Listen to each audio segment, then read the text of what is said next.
Bonjour, bonsoir à tous, c'est Adrien du French Grenier, Willkommen pour cette nouvelle émission sur la chaîne. Comme vous avez pu le remarquer avec le générique que je me suis éclaté à monter, c'est pas tout à fait l'émission qui va sentir les petites fleurs et la joie de vivre. On est plutôt sur la verveine d'avant-guerre et la discipline prussienne, voyez. L'idée, ce sera de vous montrer une part importante de ma collection, les armes allemandes. Alors, ce que je vais essayer de faire pour cette série d'épisodes, c'est premièrement de faire en sorte qu'il soit un peu plus court que d'habitude. J'essaierai de parler un peu moins, je tirerai peut-être aussi un peu moins, ce qui vous fera des économies de Doliprane et moi des économies de cartouches. L'idée, ce sera donc de montrer ma collection d'armes allemandes, en commençant par le plus vieux et en remontant dans l'ordre chronologique jusqu'à après-guerre globalement. Aujourd'hui, on débute donc avec la première qui n'est pas un Mauser,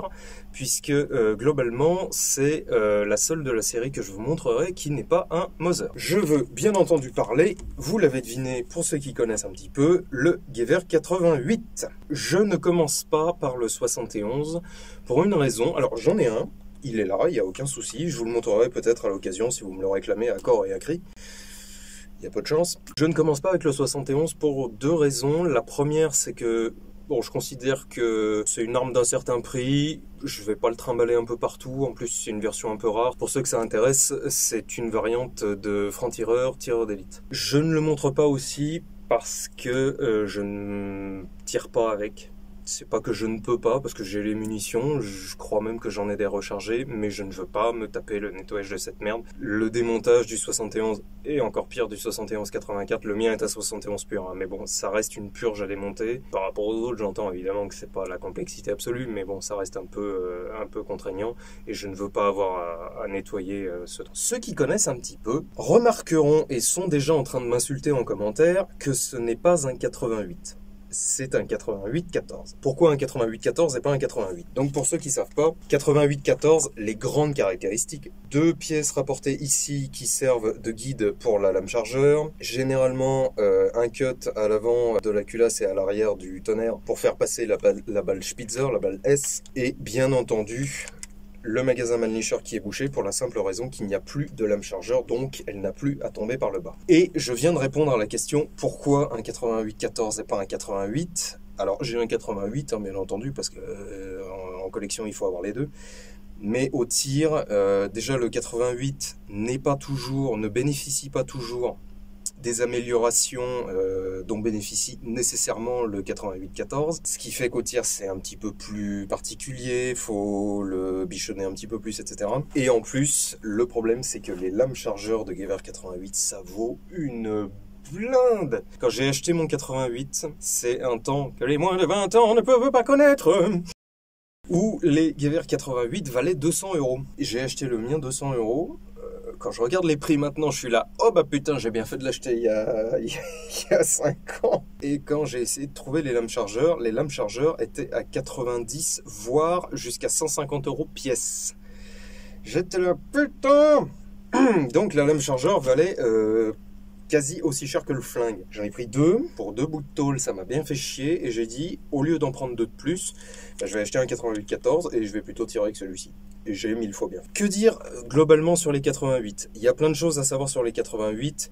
Les grosses caractéristiques, 2 tenons de verrouillage, un déflecteur à l'arrière qui était une nouveauté puisqu'il y a eu plein d'accidents avec ce flingue au départ. Il a eu une très mauvaise réputation. Alors ça venait de plusieurs choses. La première, ce sont effectivement des accidents réels qui sont dus à l'extrême débilité de certains soldats et, il faut bien admettre, à la pénibilité de vérifier son tir et de le contrôler quand on est en train de se faire allumer la tronche à coups de 8 Lebel. C'est vrai que c'est plus compliqué. Notamment cette tête de culasse qui est très facile à dévisser, mais qui est aussi très facile à oublier de revisser. Ce qui fait que quand vous chambrez une cartouche, bah, en fait vous la percutez. Et percuter une 857 JS, culasse ouverte, j'ai mal pour eux. La seconde, ce sont des problèmes de double alimentation, et le souci c'est qu'une double alimentation avec ça, eh ben ça veut dire la percussion de la première et possiblement l'enflammement de la seconde. C'est pareil, c'est pas forcément l'accident dont vous avez envie d'être la victime. Il y a eu alors d'autres soucis qui sont des soucis structurels. les canons n'étaient vraiment pas adaptés aux cartouches de l'époque, qui étaient des cartouches assez chaudes, et c'est rien de le dire puisqu'elles développaient des températures qui étaient beaucoup trop élevées, et pour les rayures et pour les aciers tout court, ce qui fait qu'il y a un certain nombre de canons qui vont éclater. Donc pour ceux qui ne savent pas, ça n'est pas le canon, sinon ça ferait un canon assez surdimensionné. C'est un manchon qui se visse par-dessus le canon et qui en fait un magnifique canon flottant sur toute sa longueur, ce qui est génial. Il y a deux soucis, c'est que le premier, vous voyez pas dans quel état est votre canon, et la seconde, c'est que pour nous collectionneurs modernes, vérifiez toujours s'il y a un petit trou, ne serait-ce qu'un tout petit trou dans le manchon, c'est un nid à humidité là-dedans. S'il y a un trou, essayez de le dévisser, c'est pas toujours possible. Il y a des canons qui ont été soudés, ils ont des poinçons particuliers. Je vous ferai la liste des poinçons dans la description, des principaux poinçons on va dire.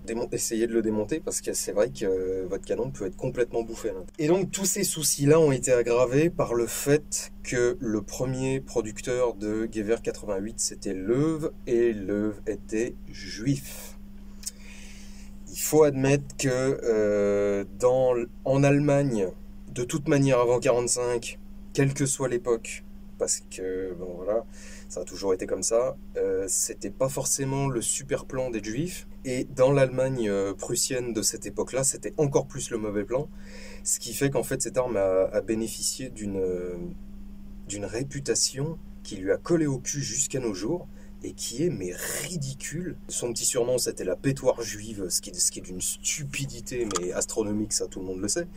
Mais ce côté, une culasse très un peu chétive par rapport à ce qu'on faisait avant et par rapport à ce qu'on a fait après. Une impression générale de finesse, bon voilà, en plus c'était le premier vrai flingue allemand à cartouche sans fumée. On en attendait beaucoup et on a été très déçus au départ. Bon, faut admettre que oui, il a une réputation qui lui a collé au derche, et elle n'a pas été améliorée par quelques auteurs particulièrement débiles qui ont fait très exactement comme avec le Carcano 91, c'est-à-dire qu'ils ont eu l'occasion de mettre la main sur des exemplaires qui étaient rincés, mais rincés jusqu'à la corde. Ils les ont essayés et en toute mauvaise foi, puisque généralement ce sont des auteurs américains, voilà, en toute mauvaise foi, ils ont décrété que ces armes étaient mauvaises. Or, comme le Carcano 91 que je vous montrerai un de ces jours et que je défendrai jusqu'à la fin de mes jours, ce ne sont pas de mauvaises armes, pas du tout. Voilà. C'est à peu près tout ce qu'on pouvait dire sur le 88. En tout cas, c'est tout ce que je vais dire pour le moment. L'idée, je vous rappelle, est de faire un format court. Allez, on passe au tir. Allons-y gentiment. Donc, comme je vous l'ai dit, ça s'alimente par lame chargeur qu'on glisse les deux petites pièces prévues à cet effet. On commence par deux chargés, rechargés légers avec balle plomb que j'ai fait moi pour les cas où j'ai pas envie de martyriser trop mon flingue. Et normalement, ouais, ça fait exactement comme le Gewehr 98 où en fait on pousse la lame et elle s'éjecte toute seule. Et ensuite on tapera deux cartouches rechargées un peu plus violents, pas chaude ni même à la charge normale, juste un peu plus vigousse.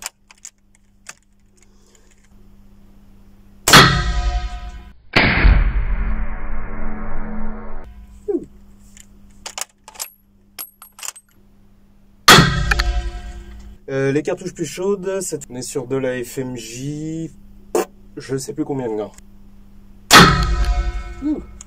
Tout de suite on sent la différence. Là je suis un peu haut.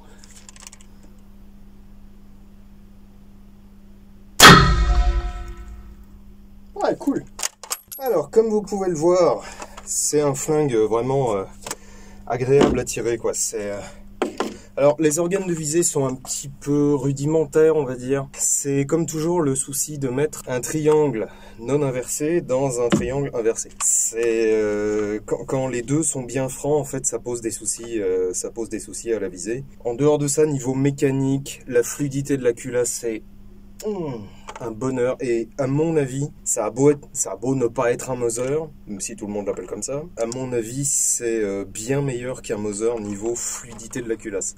Il faut aussi admettre qu'il y a beaucoup moins de viande à emporter, elle est plus fine, il n'y a que 2 tenons de verrouillage au lieu de 3.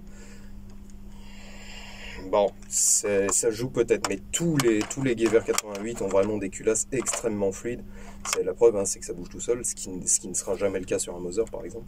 Pour ce qui est du tir à proprement parler, pour ceux qui veulent un exemplaire de tir, comme je le disais, ne prenez pas un exemplaire 88 pur, prenez un 88-14 parce que sinon vous allez vous faire emmerder avec les lames qui valent de plus en plus cher, c'est hallucinant. C'est un peu en train de retomber là ces temps-ci, donc au moment où je parle, là, on est fin juin. Je ne sais pas comment ce sera dans un mois globalement quand vous aurez la vidéo, mais ça retombe un petit peu. On est passé aux alentours de 60 € pour des lames, enfin 60 € pour des lames quoi. Voilà. En dehors de ça, c'est des canons très précis, c'est des canons flottants comme on l'a dit au départ, donc c'est le bonheur quoi. C'est vraiment le bonheur, et moi c'est une arme que j'apprécie beaucoup. On l'a bien en main, elle est relativement fine.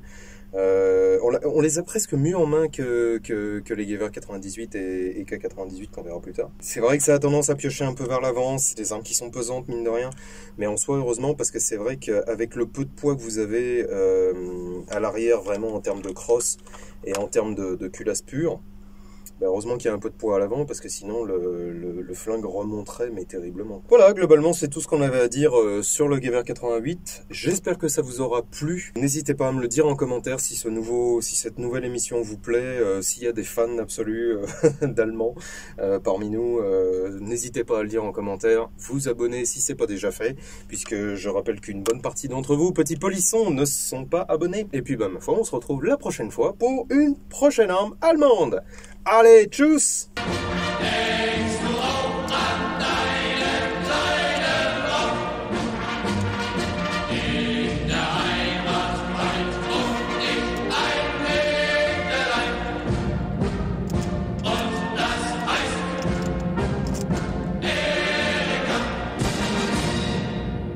Bonjour! Le mec qui a pas mué, tu sais.